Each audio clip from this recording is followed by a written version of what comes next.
Hello বন্ধুরা, সবাই কেমন আছো? আশা করি ভালো আছো। আমিও ভালো আছি তোমাদের ভালোবাসায়। আজকে আবার একটা প্রশ্নের উত্তর দিতে আসলাম। আমি সেলাই মেশিনে এক চাপে কেন কাজ করি, একজন বলেছিলে। সত্যি কথাই জানো, এক চাপে বেশি কাজ হয় যেহেতু কট পাইপিং হয়, আর পরে আর খোলা হয় না।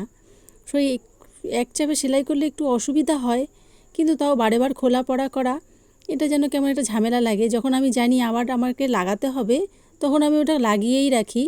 এরম করতে করতে আমার মেশিনটা যখন নষ্ট হয়ে গেছিলো, মিস্ত্রি দাদাকে ডেকেছিলাম, তখন সারাই করে দিয়ে গেছে। পরে আমি ওটাকে খুলে আর ডবল চাপটা লাগাতে পারছি না, সুচটা আর ঠিক মতন জায়গায় পড়ছে না, তার জন্য আর লাগানো হচ্ছে না।